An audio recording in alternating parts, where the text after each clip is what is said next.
The following podcast may contain strong language. Listener discretion is advised.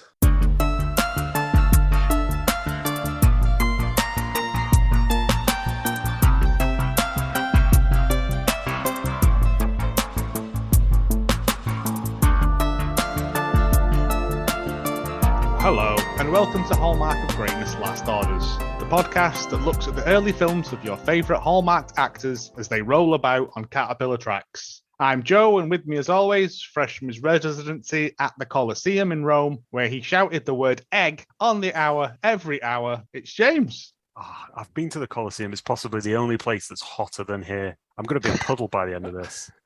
And the man voted most likely to travel back into the caveman times with a ninja and a robot sidekick, it's Planty.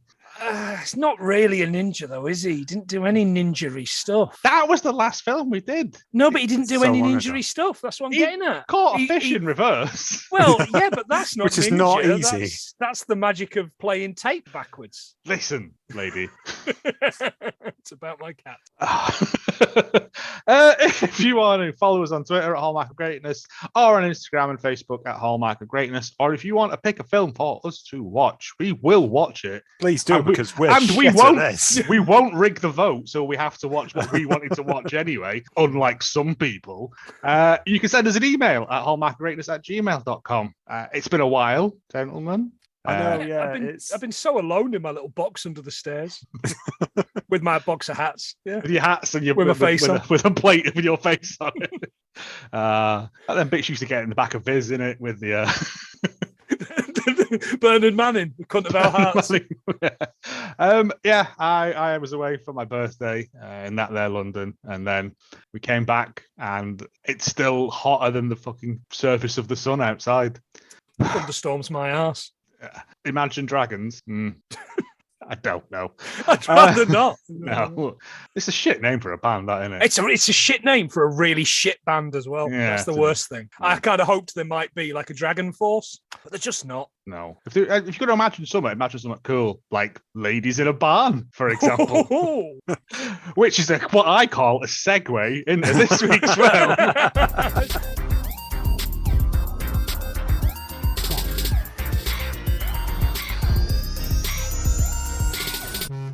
1973's Nightmare Circus or Terror Circus or what was the other one? Barn to sexy bits. The Barn of the Dead Sexy Women, Barn of the Naked Dead, Caged Women 2. So there's a Caged Women 1, which is why we didn't understand what was going on in this, because we haven't seen the first one.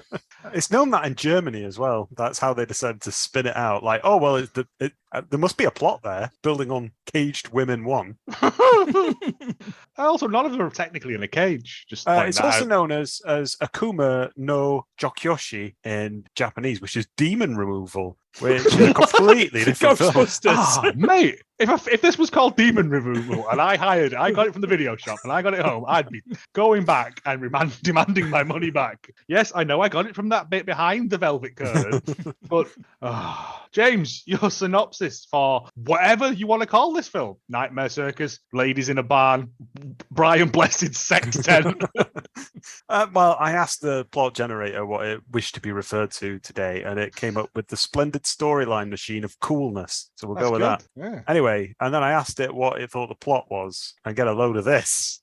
Beryl Nightmare is a local weather girl who must attend a charity auction for the victims of communism, or else she will have to shave her cat, Stevens. Things get going when Beryl encounters Dave Barn, a poetry flipper who can tell the difference between butter and I can't believe it's not butter. A crisis ensues when the local school play gets cancelled and the unlikely duo must work together. Will they personalise the show home they claim to live in? Yes.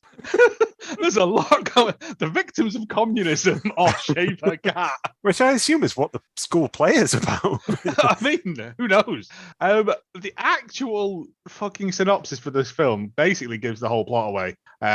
What little plot there is to speak of. 3 showgirls on their way to Las Vegas have stuck all night when the car breaks down. The next morning, a man offers them help, but he's really a maniac. His mother abandoned him when he was a child, and now he keeps women he's kidnapped, chained in his barn, where he trains them to perform circus tricks. Kind of. Andre's father is still around, but because of the old homestead is next to a nuclear test site, he's been transformed into a homicidal mutant who Andre keeps locked in a shed. But yeah, I got about half of that from watching the film. I'll be honest. Half of that is news to me. they made a lot of this circus. I mean, they had their own posters printed and everything. Yeah. But who was he going to perform the circus I don't for? know. I was looking forward Perverts? to that. I thought so. I thought, all right, we're going to get, Randy Ken and And the Toy Box Killer in. Yeah, like that's good No. for the true crime people there. Just before we go any further, I never want to do anything like this again. This made I me don't want to feel see any of you again. uncomfortable to a level that I haven't felt before. This felt like one of those films that perverts pay to get made, like the Kung Fu Killer. Yeah.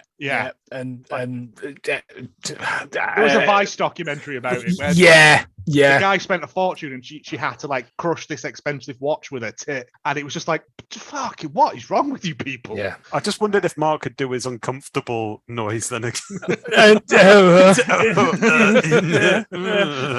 I'll cut that, get it on a button. So we fucking start. We're introduced to Colleen Nolan, Squeaky Frome, and the other one. Squeaky Frome, touche. The opening I thought looked like the old Incredible Hulk cartoon. They got picked up by Major Ross in his Jeep. They've also got a Doctor Who style theremin going in the background, which I quite liked. The one redeeming thing about this film, I will say, and Ian from Cult Connections will love this, it has some bizarre jazz in it. I do, I want to find that on Spotify. Completely out of place to the atrocities that are happening. There's just like,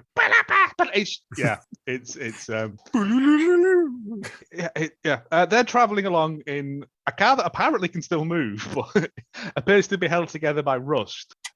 And prayers. And they pull into a petrol station. Which has got a poster on the side of it that says Terror Circus, which is sort of a title. As they that's open like the a door. wink to it there, isn't it? Yeah. So I was wondering what this film was initially called, and it's that. So there's a trio of women, and I'm a little bit confused. I think Simone obviously is dark-haired one. That's Colleen Nolan. Right, okay.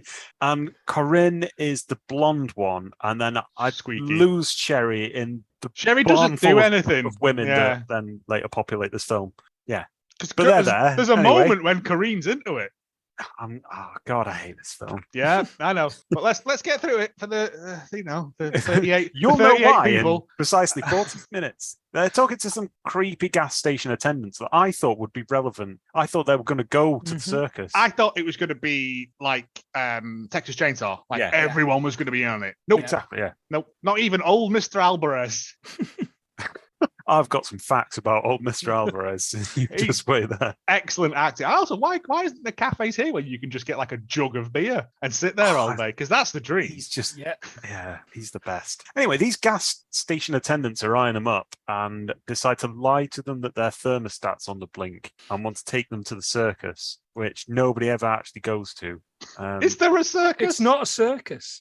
There's no tent. Nope. There's nothing. There's just a bit of land. It's just A got barn some land with a mountain lion, Yeah. a bobcat on it. Oh, Yeah. and two goose and a horse later on we see as well. The worst petting zoo ever.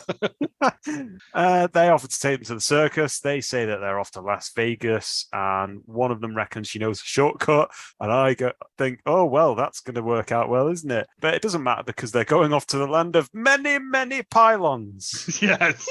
Also, how can you have a shortcut if you're driving through what is, I'm assuming, is either New Mexico or Nevada? Isn't it just a road and nothing else around? I mean, yeah, you'd want to be on the freeway, wouldn't you? You'd think so, but this was quite blatantly filmed at that bit where the final scene in Seven is filmed with all the pylons and the one boondocks. road that goes off. Yeah, there you go. Yeah. I don't know where they got that scenic shot of many, many pylons, but they were obsessed, as was I. At this point, Andre is introduced, which I didn't know his name by that point, and I put Paul McCartney with a gun looking out from a watchtower, and then wondered if that was a Bob Dylan lyric. He spots that car. Thank you. And they stop in a lay-by and now seem to be lost because they're on the wrong road. Yeah, they're on this road to nowhere. Aha! Yeah. Not a Bob Dylan lyric. No, it's a David Byrne lyric. Yeah.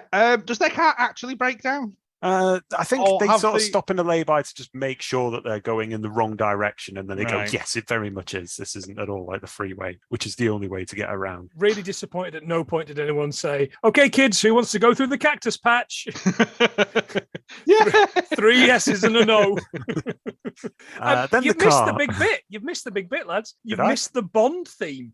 There's a Have Bond theme at the beginning of this film. All right, I missed It has that. its own Bond theme. This woman singing about Terror Circus. Oh yeah. Yeah. I was going to note that down, but I couldn't make out what she was saying because She was singing something along the lines of, watch out for the clown. He's in the showground. He's after young girls in Terror Circus. It was something about hypnotic eyes. Yeah.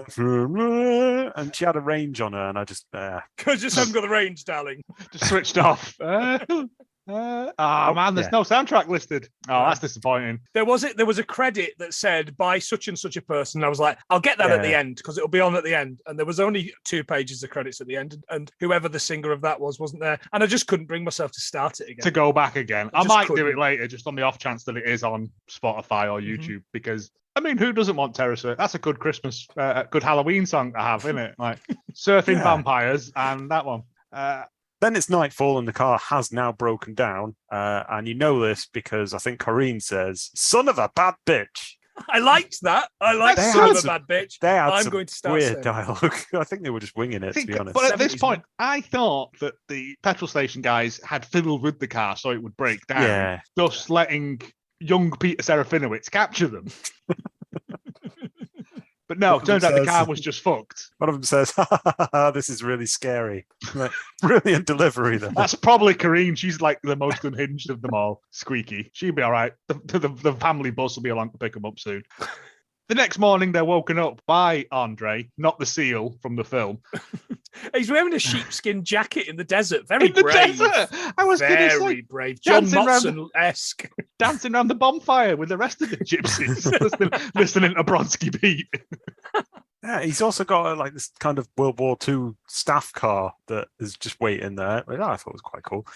They think he's cute. They follow him into the car. He says that he's going to, I don't know, take them to Las Vegas or take said them he'll- to the nearest gas station or something. He said he would drive them to get help, I think he said. Yeah. But then he says, I just need to go home and pick something up first.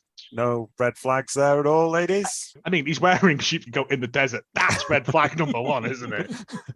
His face would be a red flag at that point.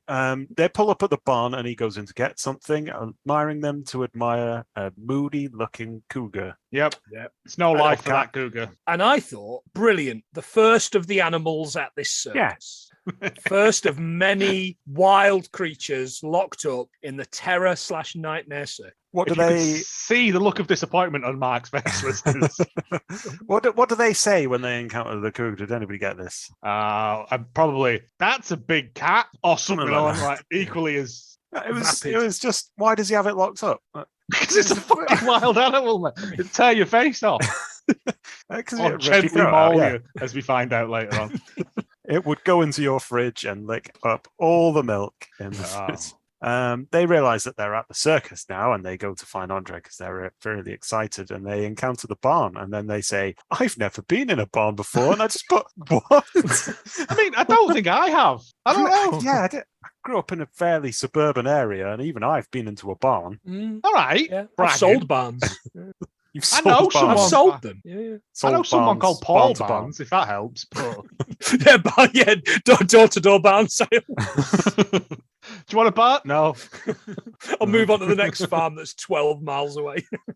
They go in and they see that it is, in fact, a lady barn. Yeah. Tethered to the floor on stakes and chains are a load of ladies. And a mad saxophonist. And a jazz quartet going fucking ham in the corner.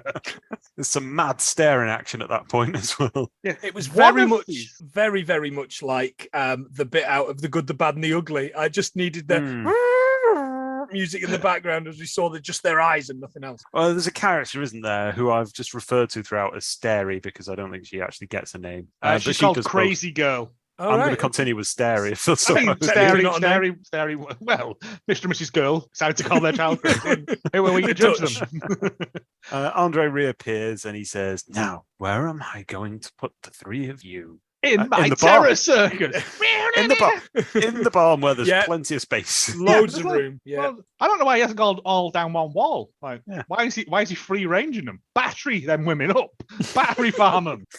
You're doing it wrong. You've got more room for activities then. Chained woman, they're then in chains. There should have been like a and then them all just like spread out in a barn. At no point did any of them fight back, though. Like, there's only one man. No one tried to run away. He chases them down. No, like, it's just, punch him in the nuts or anything. It's just a swirling bat symbol, and then they're all in chains, you know. And a chained woman explains to them that they're kept to do tricks, and they're introduced to. There's a black woman there who says that Andre is like all men, and I liked her. Yeah, she was probably the only actor, I would say. She was the only one. There was kind of a hint of a commentary there on men, which is fair enough because quickly men produced this. So. Very quickly abandoned in terms of just hitting women. Yeah. And there's an old woman, non-union Lisa Kudrow, I've put, who's been there 6 years. Kudrow of the future. Who is mad? She's going on about kitchen cabinets or something. She's drawing in the dirt, and she's been there longest apparently. And sitting in the barn for that amount of time will drive you insane. I misheard that then because I thought she'd said 6 months. No, I must have misheard that. I think the other woman was 6 months. Oh, someone was 6 months, right? Okay. Years, do you know, it was just a blur of shitness. I'll be honest. I am lost as to where we are. Starts whipping them. What are they meant to be doing? Boobs. Right. That's my notes. That is my notes. That's all I've got. Well, we'll get to that bit. So yeah, they have this explanation of he's training us for a show. One of them says, "Oh, it's," and she goes, "What?" And she goes, "Never mind." And I'm like, well, just fucking tell her. Like, you're all in the same boat. Apart from fucking wacky keks over there, you're all in this together. Aren't you? You should help each other out. It's not a boat. It's a barn. It's a barn. It's a barn. It's a fine barn, but short is no pool English. The next morning, he puts on like a full proper ringmaster's outfit, red tails, top hat, leads them out to his watchtower, and then makes them go round and round in a circle, raising and lowering their arms. Yeah. That's shit. Like, most circuses are shit anyway. Like, I imagine that you'd there's gone no water to this in that circus. bucket. It's just a load of glitter. Fucking hilarious, mate. Yeah. You'd gone to this circus, right, and seen all these chained women raising their arms up. That's shit, that. I'd be phoning Amnesty International. I would argue, though, that it was ahead of its time because no circuses have got animals now.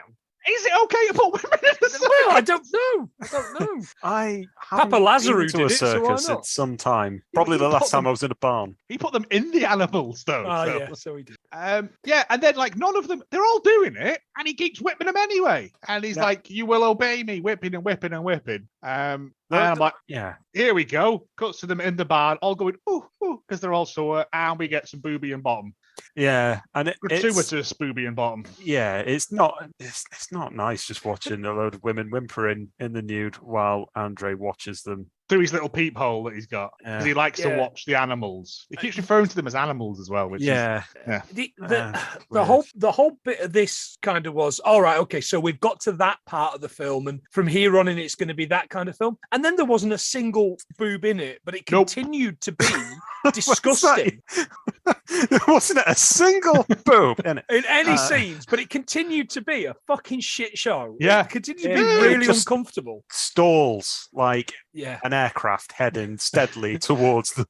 It felt like they had a tick sheet and they were like, right, we've done the violence, we've done the nudity, we've done the get that red out, right. Because then we cut to spooky desert times. One man and his friend, who again is wearing like he looks like the fucking singer from the Spin Doctors. Yeah, weird choices on He's got like a fucking costume department there. Furry hat on and a parka in the desert. They're hunting something. I don't know what, because he just randomly fires a gun into the distance. Yeah, and the other one just drinks a bottle of what appeared to be witch hazel. Do you remember that? It's good for bruises. Yeah. And then his mate turns away, or he gives him the gun, he turns away. Gives him the gun, yeah, he goes off somewhere. And he goes to do some drinking, and then we just get a, oh no! The oh no is perfect. I was like, if I was being murdered, that is the sound I want to make. It is the best enunciated being attacked by somebody I have ever heard in any film. Oh He gets grabbed in the face to death, and then his friend encounters his body, decides all not to jam on shoot him. whatever it was, and instead just stumbles over a shrub and falls over. Falls over and then goes, ah! And then the camera cuts off. It was the single most entertaining point of the film. Yes, I have to 100%. This is up there in terms of best noises in films, I will say. Sound design, the guy with the lightsaber in the fucking bin. Ah! It's like they said, I'm just going to do something. Could you just dub over something like a Wilhelm screen afterwards? And the sound engineer was like, "Yep, right, you are." And then he was like $74 for licensing. Get in the fucking bin with that, son. We cut back to the barn. One woman says that Derek in Las Vegas, one of the original three women, says that Derek in Las Vegas will come look for them. And it's like some others are skeptical. It gets pointed out that some of them have been there a long time. And Andre comes in at this point and starts offering them little gifts. No, he brings them food. Yeah, refried beans or something. He does bring them food. That's later on. At the start, he comes in with all little gifts like he's been on holiday or something. And then a woman bites him. I've not even got a fridge. Got a fridge magnet, Andre, you prick. He goes to Simone and instead of giving her a gift, takes her badge of I think it's a badger and a hat. I wasn't quite sure. But he takes that off her and then fucks off because gift giving is reciprocal. I never get him anything. And then he takes that back to his own cabin. So he's got a proper cabin back there. And he wants to store that amongst his elephant statue in a regular picture frame. Don't see what the picture frame is. No, I imagine a fork. Yeah. Then we get then she says there will be a performance, and he comes in to watch them through his little spy hole in his rocking chair. He gets an orange. This disturbed me the most. He got an orange, like cut into the bottom, and then sucked all the juice out of it. Yeah, that was really weird, actually. That made me very uncomfortable. I don't know. If he perforates an orange like that, then what's he going to do to you? Oh, I don't know. I don't think it would work. No, surely you'd only then cut into a couple of the segments. You just get a couple of segments worth of. I don't know. I'll try it and I'll post it on Twitter. It's a waste of an orange. You do it like, in slow motion and just remain eye contact with the camera at all times. Yeah. He says that they'll need their energy, and I thought, oh God. They don't have to recount pie to the sugar plum fairy, do they? No. Good. This is weird, and I hate it. Then another woman says, though, that she is a radiologist or something. I don't remember. Here to test soil samples because it used to be a World War II nuclear testing ground. Yes, that they keep banging on come about up again. It does. Mr. Alvarez is very adamant that the nuclear testing is bad for the town. He's not wrong. He comes in. Andre comes in with a slot bucket full of beans. Yeah. And gives them all something to eat. The sassy lady refuses to hold her plate up, and then he's like, "But now you'll learn manners." Another girl has like a note hidden that he snatches up and then throws into her food. That's never mentioned again. No. Whatever. All right, I missed that. He mentions as well that he's encountered some men. He said that he had visitors. And I thought, oh, are they in the food? Nope, never mentioned again. But it wasn't him that killed him. It was his dad. I thought his dad might have took it back or something. I didn't know that it was his dad at that point. No. Well, I still don't at the end now. You've just broken that news to me. I mean, he says, "You all belong to me now. You mustn't fight me." Yeah, persuasive. Yep. If he thinks they're animals, then why is he trying to reason with them? Again, his logic is flawed throughout a lot of this film. He can't eat an orange properly, so fuck him. It just perforates everything and as he goes over to Crazy Girl, and like as he leaves, he drops his keys on the floor, and then the jazz trio go fucking mental again. There's some parping going on here. Yeah, and they say the word keys about 50 times. They're all going, shut up. One of the elder ladies manages to get what appears to be like, I don't know, like a very long fucking lawnmower blade or something, and manages to hook the keys, unhooks herself, and is like, So long, So long, suckers. suckers. Runs off, gets caught, and then we get like a 3-minute long scene of her being whipped. While Corrine stares on laughing. Like, this is Squeaky Frome. Yeah. She's loving it at this Yeah. point. Whether it's because she didn't rescue her and she feels that it's justified, or whether it's supposed to show her one day descent into madness, we'll never know because it's never mentioned again. I've got to ask, do you like Terror Circuses, Joe?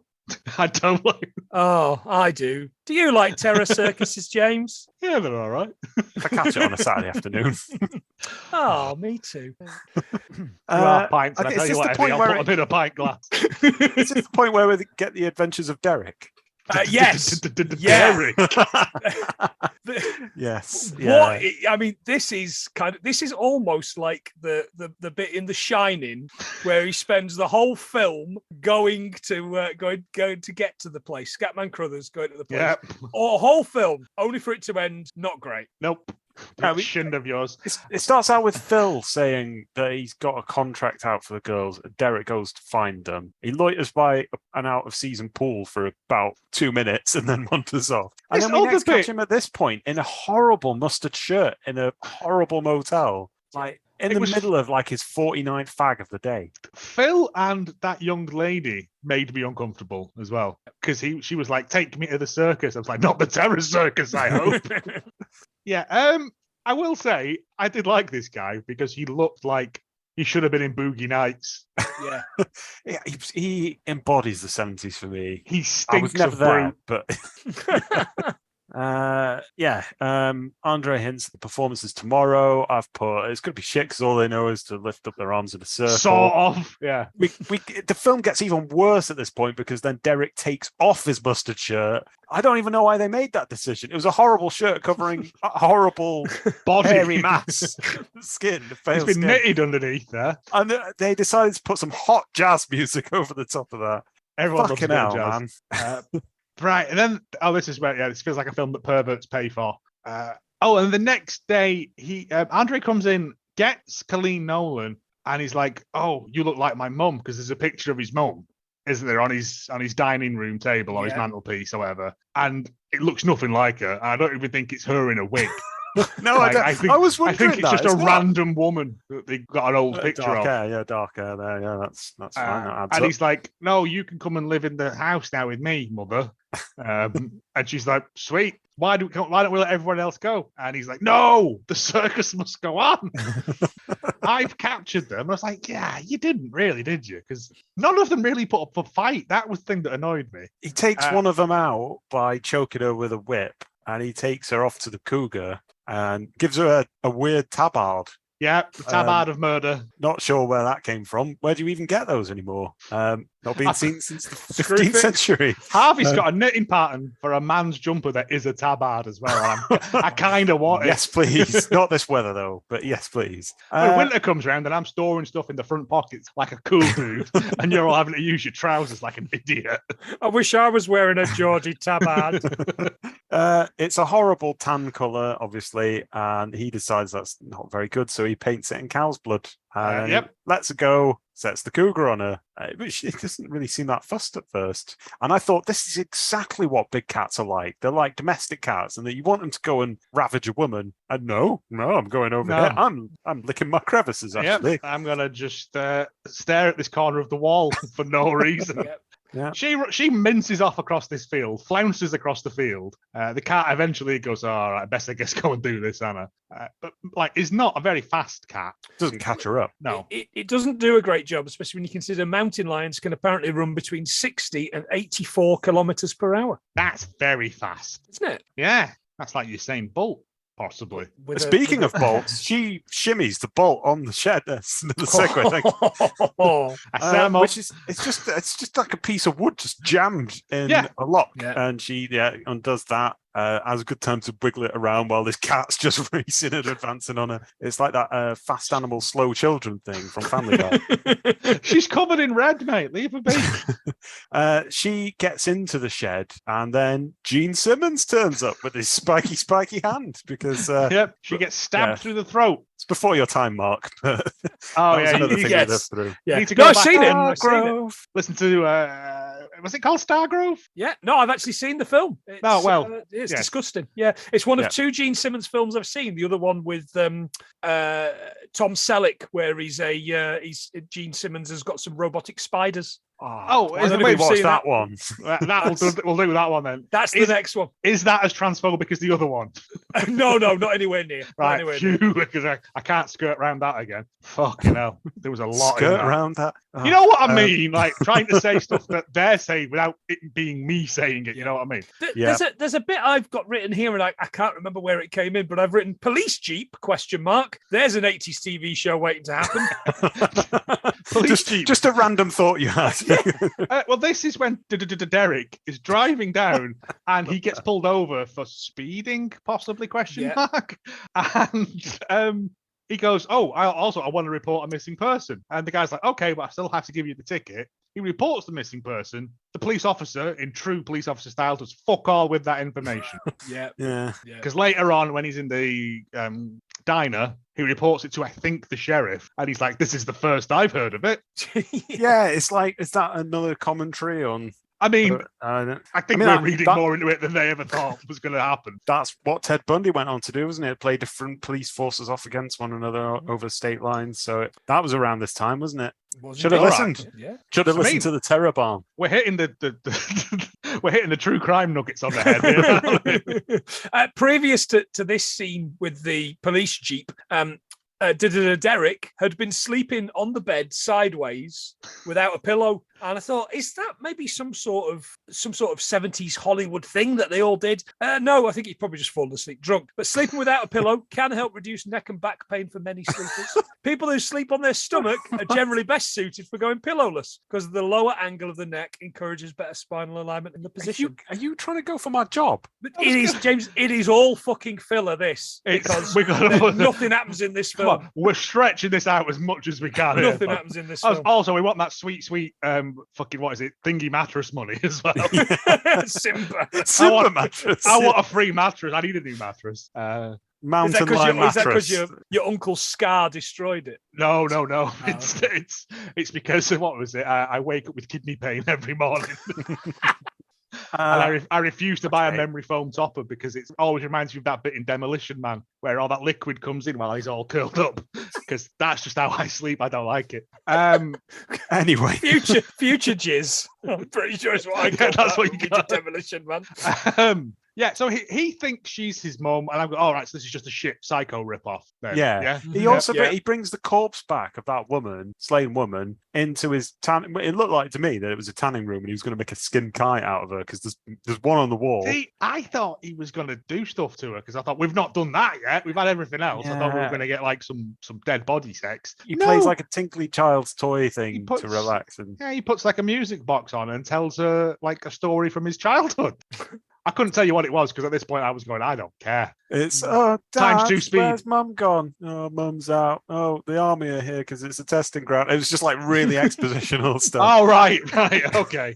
And then he wakes up and goes through Simone's luggage and purse, and it sort of gets him, like thinking again. Ooh, is it the same woman? Is it not? Sits Simone down. Is this where she's rooting around in his house? Yeah, and he sits. Yeah. It's all very tense because she doesn't want him to decapitate her or whatever. And he explains that his mum's been gone for 10 years and went to Chicago, which is a weird detail, never brought up again. Dad blamed him for her leaving. He fucking hates deep dish pizzas. The military tried to drive them away and experiment on them, which are two different things, but it links up somewhere. And then he gives her a medallion. Father had an accident. Yeah. Could be something there. Could weave a plot out of that. No, but she's clanging about in there. She finds the missing girl's head that he's put a nice little bird cage over. I've written "head in a bird cage." Good name for a band. That it's a good name for a band. Yeah, on Old Grey Whistle Test. I think I'm supporting them on Friday. Cut back to the adventures of Derek Moore eating a greasy breakfast for the Sig and living his best life. Walks into this place with these glasses on. He looks like Tommy Vance. He's a reference for nobody. Not going to live much longer. So they've banked you up again. He goes in, he meets the world's oldest waitress who has got a very poor retirement policy because she must be 90 and still working there. I've got facts about her as well. Fucking hell. She is an industry jobber. This film was her last, and I don't blame her. She saw this and was Jesus, like, I I'm think done. It's going to be our last, I think. She wonders why he hasn't eaten all of his breakfast because apparently no one can do eggs and hash browns like her in this dump. It's like the most. Oh, it was a good breakfast, but it was a bad breakfast. You know what I mean? It looked like my cousin Vinny's grits breakfast. It's going to take 10 years off your life if you so much as look at it. It was like that. Cholesterol wasn't a thing in the 70s. No. Creep from the egg council's got to you too, I see. You better run, egg. But Frank, the sheriff, comes in for a coffee, and he's been looking for a missing motorist. This is where the police forces aren't passing on information. it's the same police force. Derek gives him the girl's details, and It's good details, that. 2 brunettes and a blonde. Quite attractive. Well, thanks for that. That narrows it down. and then what about the car, Derek? Oh, that was a brown Ford station wagon, 1966. Very specific detail about the car. Yeah.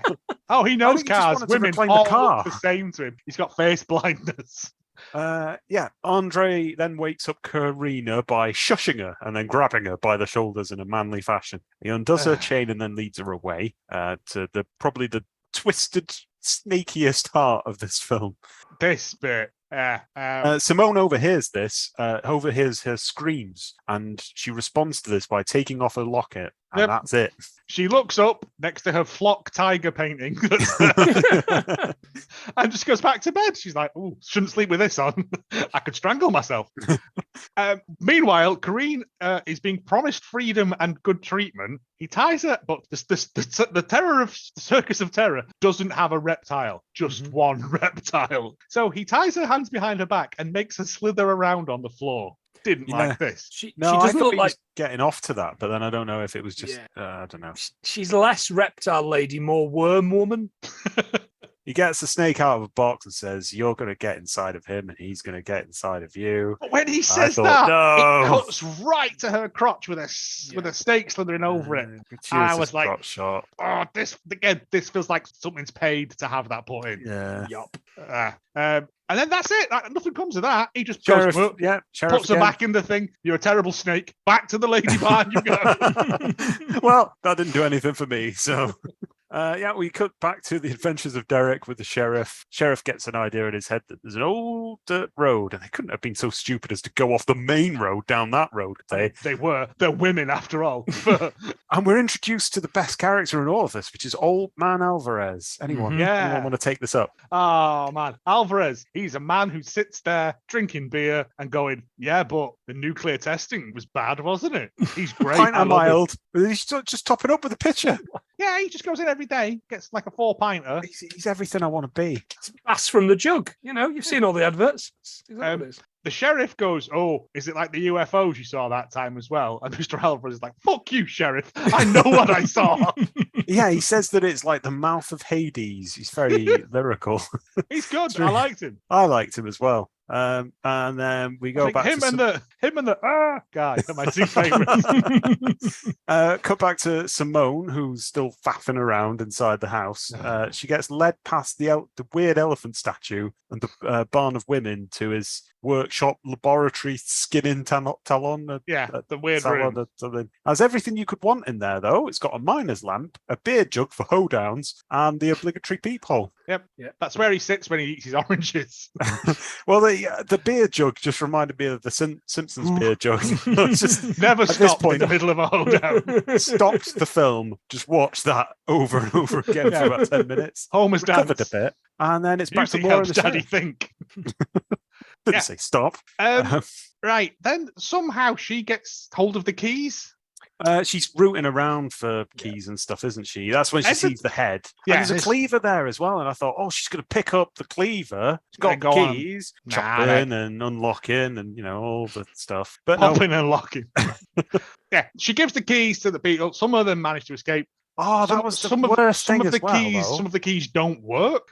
So they test each and every single one of them in turn, which is fantastic film apparently. tension. Yeah, Yeah. it doesn't. The daft Is it girl the one escapes, that's though. got Yale written on it, or is it the one? To be fair, I can never get into Harvey's nan's house, even though there's only 2 keys. I always get it wrong the first time. Maybe if they shut up every time someone had a key, they'd still be alive. I mean, again, it's a They- very unhappy ending as well. But Yeah. Turns out they didn't have to worry though, because Andre spent all his time getting into his big Del Boy geezer jacket again, because he's going off down the markets later after this. he's going to fall through a trapdoor. Yeah. There's lots of Derek and the sheriff driving around. At one point, they find the barn and then are like, "Oh no, we'll have to wait for backup," which is completely useless anyway. Stalling tactic. No, they shoot one of them. Mr. Mustache shoots the cougar. He's good in because then he does some good face. Anyway, we're getting ahead of ourselves. They free some of the women. Some of them get out. The daft girl who's been sitting there like all the time, her key works, but she just sits there until they scream at her to leave. And then she has like a Manchurian Candidate moment where she leaps up, runs out, goes to the shed of Brian Blessed. And we cut to the sheriff again. Sheriff and Derek. They've now reached the barn, and they encounter now a chain which says "U.S. military, no communists allowed" written on it, and then they just drive through it. I thought, wow, what an effective barrier that was. Well, they're not communists. They're fine. I don't know. It was all full of this, like, oh, they're nearly there, but Derek's shoes come undone. Oh God, it's like that over and over again. Derek's got a stitch from that massive breakfast he had. Anyway, for some reason, Andre gets knocked down. I can't remember. He gets bonked on the head or something. He doesn't get back up again. Thingy Lass puts a very loose chain around his neck that he could very easily just go, "Well, that's me free." And tips red on him. Because he was going to kill. That was it. He was going to kill Colleen Nolan with the cat, wasn't he? Yeah. And then somehow he gets red tipped on him. The cat's fucked off at this point, and the shed has been opened, and Brian Blessed is on the loose. And I've written it finally gets good with 6 minutes to go. Yeah, words you don't ever want to hear. Brian Blessed is on the attack. He's got it's like Father Jack in his hairy hands, though. It's like a cross between that and Gene Simmons's jabby finger. So he's off and about. Hills of Izzy, yeah. He advances on Andre, who's stuck in his chain thing. He's covered in cow's blood. Back! He says, back! But Brian Blessed cares not for your instructions. Show us the gross hair for your face. Yes. He squeezes his face to death, as is his way. He then squeezes Colleen Nolan to death as well. There's a lot of bobbing up and down until they're dead. Yeah. Acting in it. And then at this point, the deputies turn up. Father is on the loose somewhere. Father finds the remaining chained women. Straight up murders them all by squeezing them head. Yeah. Apart from elderly Kudrow of the future, who he lets live for some reason. Never explained. Don't care. I think it's the fact that she'd given up on everything and then she's the one that's freed, so she's not really valuing the. It's a nihilistic thing that's at the end of each of these films, isn't it? Right. It's like it doesn't matter because the octopus has killed everyone, or nobody gets out alive. He squeezes everyone. The deputy shoots the cougar that's running about, and then like winks at the camera a little bit. Like, I think it was supposed to be a wince at all the death, even though he's just shot an animal to death. Derek comes in and goes, "Oh my God, that's it. That's his acting. All these dead ladies, all squozed up. Yep, not bothered." And then Mad Lass comes back, is dragged back by the deputy, and then it just like sort of ends. But it pans to Blessed's shed. And Blessed stumbles off into the night. He's fucked up. All I could think at this point was, I thought he looked like Michael Palin at the start of every episode of Monty Python's Flying Circus. Or Monty Python's Flying Terror Circus, I guess. Imagine he kills all these women and then runs 15 miles through the desert to Vegas before sitting down at a craps table and going, "It's da-da, da-da, da-da, da-da, yeah, that's fair. That's fair, because he does do a long run with lots of credits and everything. I thought he was just off to the nearest greasy spoon for his own. Yeah. Gotta get some cream. Big plate. And then that was it. And the film ends. Mercifully. No justice, no peace. All the women are dead apart from the 2 mad ones. That's it. It ends. I hated this so much. It's getting half a bowl of mysterious beans. Because don't watch this. unless you're a fucking pervert, because it's gross. It's just gross. I'm going to give it 2 bronze Fabio whips. I'll give it 1 lassie's head in a cage. I don't know. It wasn't the worst thing we've ever seen. I mean, It's the worst thing I've had to watch for this. It was didn't gratuitous make much to the sense. point of... There was an empty whistling plot that sort of dragged on, which was better than... I don't know, though. Was it better than ninjas spliced through a Taiwanese film from... We had something. We had some fun with that one. Was that a film? There was too many plots there, if anything. With this, it felt like they were like, let's do a slasher film and we'll do like other bits. And then they went, fuck it, we don't know where we're up to now. And it just felt gratuitous. I don't know. I don't. Is this the all the worst whipping film we've ever you seen? didn't need to keep showing them being whipped. We got it. I mean, I don't come on. need- There's Dinosaur Island, right? Better than That was- this. Yeah, better than this. Again, Agreed. at least it was funny. Oh. This was just gross. I don't need to see a snake climbing over a woman's fanny. Don't need to see it, mate. Yeah. Didn't get that in Dinosaur Island, did you? We got women Probably. bouncing about in a pond, but that's like fun Benny Hill style titillation, not grotesque reptile genitals. Horrible. Hated it.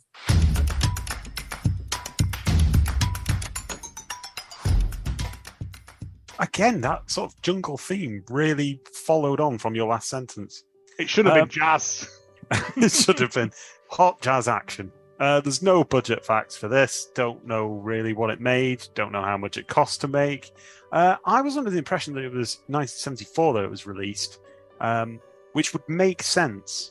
So hear me out. So this was the year that Blazing Saddles came out, Godfather Part 2, Murder on the Orient Express was released as well, and it was the year of the Texas Chainsaw Massacre. Kickstarted a new... I mean, it feels very much like a poor copy of that. All the same sort of territory. And it's sort of like that good bad video ambition, isn't it? That sort of was kickstarted with that. Maybe they were just filmed side on side, and it's just one of those weird serendipity things. You know, like with Finding Nemo and Shark's Tale. Yeah, maybe. No, it's clearly a rip-off, isn't it? Like, I think for that very reason, it probably didn't do very well, and then it got reissued as Nightmare Barn, Caged Women 2, Barn of the Naked Dead, Demon Removal 2. I just thought, though, I would very much like to hear the theme song for Texas Chainsaw Massacre sang in the Bond style, like at the start. He's got a face made of ladies. So bobcats, also known as cougars, also known as mountain lions, also known as Mountie cats. And yeah, those are the ones that ride horses and police Canada. I think it's very racist. It's the big cat that's got the most names. Something like that. It's got weird brag. No, the tiger, stripy boys. It's just a different type of cat. It's all the same cat with lots of different names. But according to Big Cat Rescue, cougars are wild animals that are unlikely to be tamed. But a few do live as pets in captivity. To purchase a cougar kitten will cost around $900. Once you have one, the costs add up quickly. Say, presumably in the amount of bodies that it goes out and retrieves. The amount of fingers you lose. You'll need a cage to transport them. Which I can't open the cage with my hook hands, though. Cages start at $1,250 for a small one, and you probably need even bigger ones once they get big. You'll need a minimum of 5 acres to own that big cat. Food and vitamins to keep a mid-cat sized cat, such as a cougar, in good health will run to about $7,500 a year. And then there's vet costs. There's the price of getting in a second vet because it's eaten the first one. And it's just they want that vets always have to operate in pairs. It's in short, it's a very costly enterprise, and it is not recommended. If you've seen, Tiger King, then you know that it's a bad idea. Yeah, anyway. I never understood why you would want. You can't cuddle it because it's a fucking wild animal. It was in the interests of science that I then went to the mammal page on Wikipedia. And I've just completely unrelated there. I was reading that for a long while. And humans are represented on there in like the sort of photo montage of all mammals. And for humans, we've got represented Leonid Brezhnev and Nixon. because they're like the prime specimens of primate mammalia. Fucking hell. Not even a man and a woman. I think it's Fucking more like, pressure. the eyebrows could deceive you that it's a different animal, but it really Is that to is show that human. we have hair? And then I think I was just hot because then I looked up the world's most expensive ice cream. It's called Black Diamond. Like the And, ski slope. It's ice cream from Dubai. This isn't your normal vanilla ice cream, as it is. This ain't your mama's vanilla ice What do you think cream. What do you think it tastes of? Well, what do rich people want out of the world's most expensive ice cream? I know, it's probably got- Madagascan vanilla pods that have been eaten by a monkey and shat out or something. Yeah, and then gold leaf on it because they fucking love that. Yeah. Gold leaf, yep, ding. Vanilla pods, yep, ding. Fresh vanilla beans as a 23-carat edible gold foil, and it also contains saffron and black truffles, which sounds fucking disgusting. Saffron's nice. Truffles is not on an ice cream. It's just I don't want saffron, mushroom ice saffron cream. is nice next to vanilla and gold. I don't know what gold tastes of, so I'm too poor. But edible truffle gold. oil and- All gold's edible. I I mean, if you chomp hard enough, yeah. mean, if it's real gold, you'd be able to bite right through it like a pirate. Arr. Oh, well, I thought, actually ingesting gold might make you more valuable as a person. Nah, You have apparently to buy it, the, though, don't you? the So. amount of gold that you actually ingest is It's not worth it. Is it Goldschlager, the stuff that girls Yeah. drink? Yeah. The gold in that is worth about 17p. Someone worked out. And you'd have to filter through your Tods. You're like the dirtiest gold mining ever. To add to the opulence, the ice cream is served in a Versace bowl. A travel blogger, Shanaz Treasury, don't know if that's a real name. Not made Is that that up. a lady's parts? She ate it and said, "Was it tasty? It was interesting," which means no, it wasn't. It's like all those things. It's like that fucking prick in London with these gold-plated tomahawk steaks and Yeah. shit. It's like, I said it before, rich people have the worst taste in food. Yeah. It's Fish like poo. that. Yeah. It's like that stupid pinata necklace filled with diamonds that we had that time. Yeah. Just break that apart and then all your diamonons are everywhere. Disaster. Hate Sell it it when down that the happens. docks. Yeah.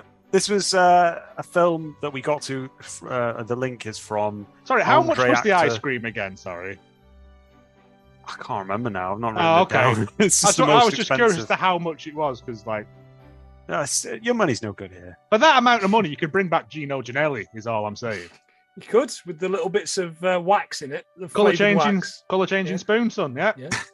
All end up like a turdy brown color because you put them in the dishwasher. All that black truffle oil.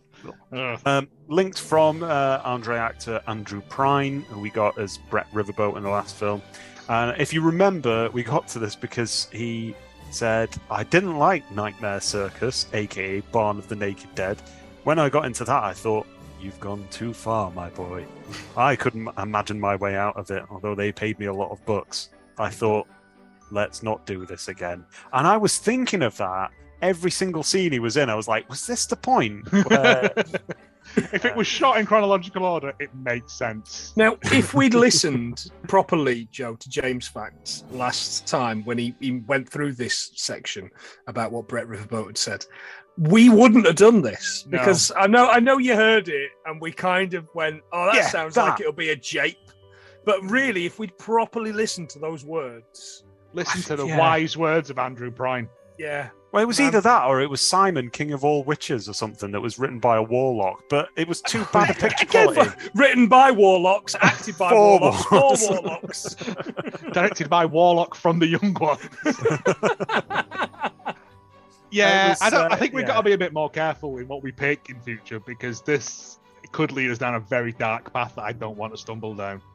It was directed by Alan Rudolph, who later went on to do Breakfast of Champions. In later years, he declined to talk about Nightmare Circus, so he completely disowned the film. Actually, they released it, I think, to DVD or something, Alan like maybe a smothered decade himself. ago or something like that. And a lot of people, I was trying to track down if I could get any copy of it online. You'd have to buy the DVD, and I don't want that anywhere near my house. But I'm not watch list. it's got a lot of the actors and sound effects people. That man that goes on it, talking about it, and Alan Rudolph. Oh, if there's a making of documentary, that might be fun. But Yeah, I think they tell tales of what it was like in to the be in barn. a film like that. But I said, what about Breakfast of Champions? I think I remember the film. A Kurt Vonnegut film. Yes. Yes. Yeah. Director Alan Rudolph, he later went on to say, human identity. I'm sorry. I'll start again. Human identity is the most fragile thing that we have, and it's often only found in moments of truth. And he also said, you learn real early to make a film and then duck, because basically that's how I go about it. Fucking hell. He also said, whip that woman harder. Co-written by Gerald Cormier, who also played Father, and Roman Valenti. And it was the only thing he's ever done, and you can thank him for it. He went, everyone's got a story inside him, but this was his. As I said before, this was the last film of Sheila Bromley, who played Mrs. Bain, the greasy spoon woman. She had 154 credits, beginning with her first film in 1930, and this ended her career. Wow. She went on to live for another 30 or 40 years or something, so fair play to her. Simone also, she never did another film again. Just broke her. So there we go. Sherry was actually played by somebody called Sherry Alberoni. She was actually in a lot of TV.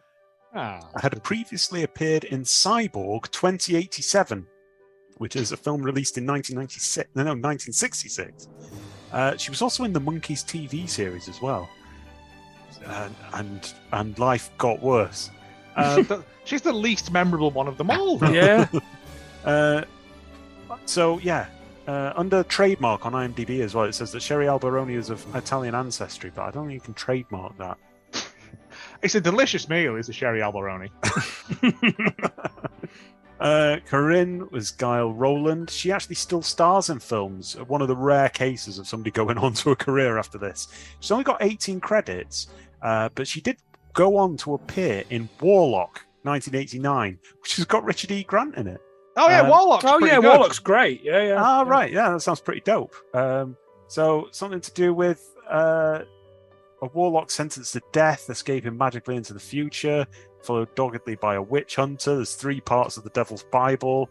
It's crackpot stuff, but it's fun. Decent, yeah. It's a fun run. Why can't we watch that? Eh? Because that's a proper film.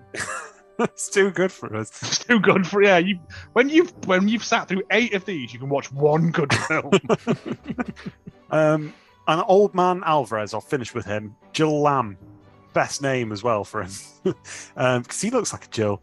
First acting credit 1935. That's the benefit of doing these films that are in the 70s. Like the old-timey actors are proper, like the beginning of film, sort of old-timey. Yeah, they've seen it all, haven't they? Yeah.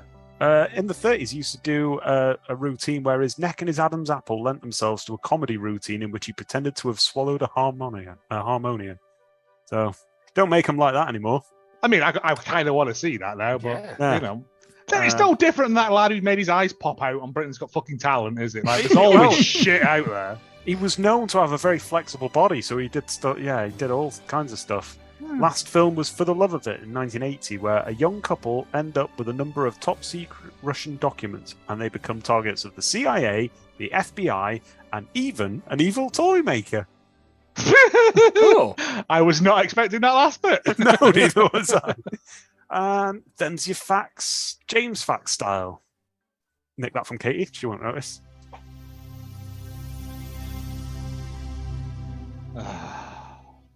There is nothing good to be said about this film. The reviews for this are either this is terrible or this is the best film ever. I'm such an ironic bastard. Yeah, I'm so edgy.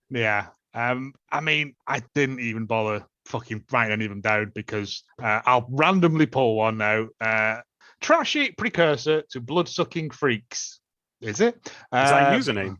By Lee of Wine Dracker. Once again, Code Red has done an exemplary job in releasing the best quality version of an old B-movie horror flick and giving it a new lease of life. Having watched Terror Circus, perhaps best known under its exploitative name, Barn of the Naked Dead, you wonder why they bothered, but the end result is so trashy. Long-running actor Andrew Prine plays the usual psycho guy living out in the desert with a mother fixation. He likes to kidnap young women, chain them up, keep them as slaves in his barn, and occasionally have them perform as part of his own private circus. The film is fairly well put together for what is obviously a movie made entirely on the cheap, but the end result is merely silly and mean-spirited.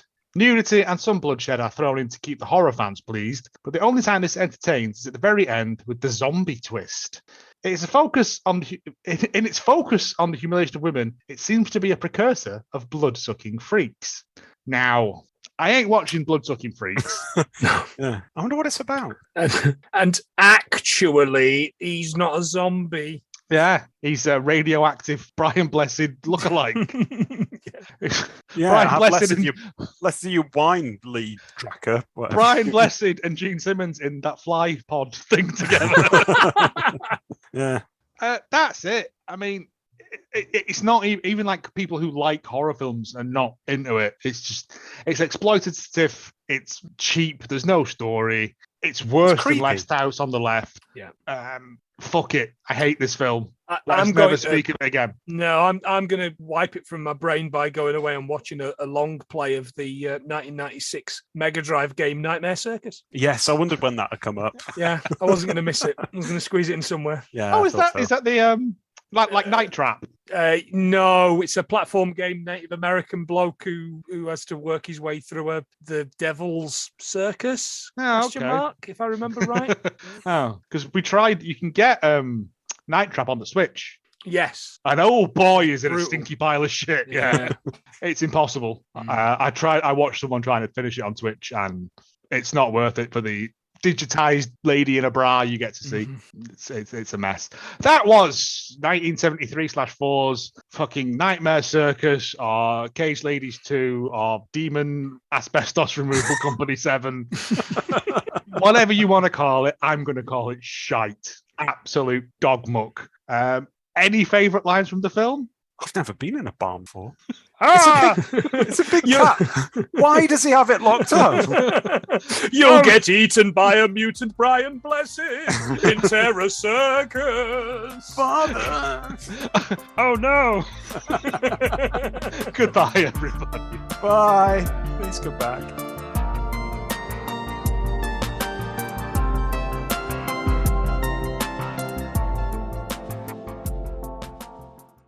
I'll fill in. I've never done it before.